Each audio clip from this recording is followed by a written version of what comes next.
আসসালামু আলাইকুম। SA news সাইডেস্কে আপনাদের সবাইকে স্বাগত জানাচ্ছি। আমি শাহেদা আলী। উপদেষ্টার মিটিংয়ে আজ একটা গুরুত্বপূর্ণ সিদ্ধান্তে আসা হয়েছে, যে সিদ্ধান্ততে বলা হচ্ছে যে আওয়ামী লীগের বিচার না হওয়া পর্যন্ত আওয়ামী লীগের সকল কার্যক্রম বন্ধ থাকবে। তার মানে আমরা এইটা বুঝতে পারছি যে আওয়ামী লীগকে নিষিদ্ধ ঘোষণা করা হচ্ছে যতক্ষণ না পর্যন্ত আওয়ামী লীগের যে আগস্টে যে নির্যাতনটা হয়েছে তার বিচার না হওয়া পর্যন্ত আওয়ামী লীগের সকল কার্যক্রম এবং আওয়ামী লীগকে নিষিদ্ধ ঘোষণা করা হয়েছে। চলুন আমরা দেখে আসি আসিফ নজরুল বৈঠকে কি বলছেন।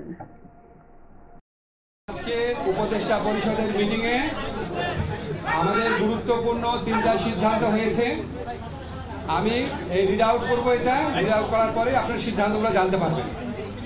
আজ শনিবার 20 মে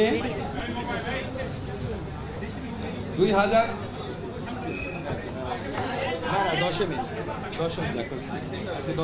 আচ্ছা, আমি আবার থেকে পড়ছি। হ্যাঁ, আজ শনিবার 10 মে 2025 তারিখে উপদেষ্টা পরিষদের এক বিশেষ সভা অনুষ্ঠিত হয়। সভায় আন্তর্জাতিক অপরাধ ট্রাইব্যুনাল আইনের সংশোধনী অনুমোদিত হয়েছে। সংশোধনী অনুযায়ী আন্তর্জাতিক অপরাধ ট্রাইব্যুনাল কোনো রাজনৈতিক দল, তার অঙ্গ সংগঠন বা সমর্থক গোষ্ঠীকে শাস্তি দিতে পারবে।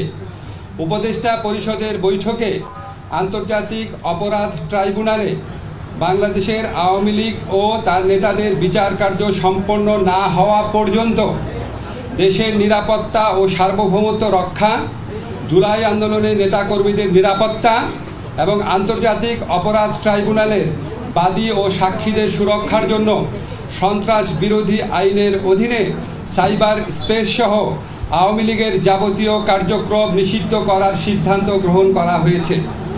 এ বিষয়ে প্রয়োজনীয় পরিপত্র পরবর্তী কর্মদিবসে জারি করা হবে। এর পাশাপাশি আজকের উপদেষ্টা পরিষদের বৈঠকে জুলাই ঘোষণাপত্র আগামী 30 কার্যদিবসের মধ্যে চূড়ান্ত করে প্রকাশ করার সিদ্ধান্ত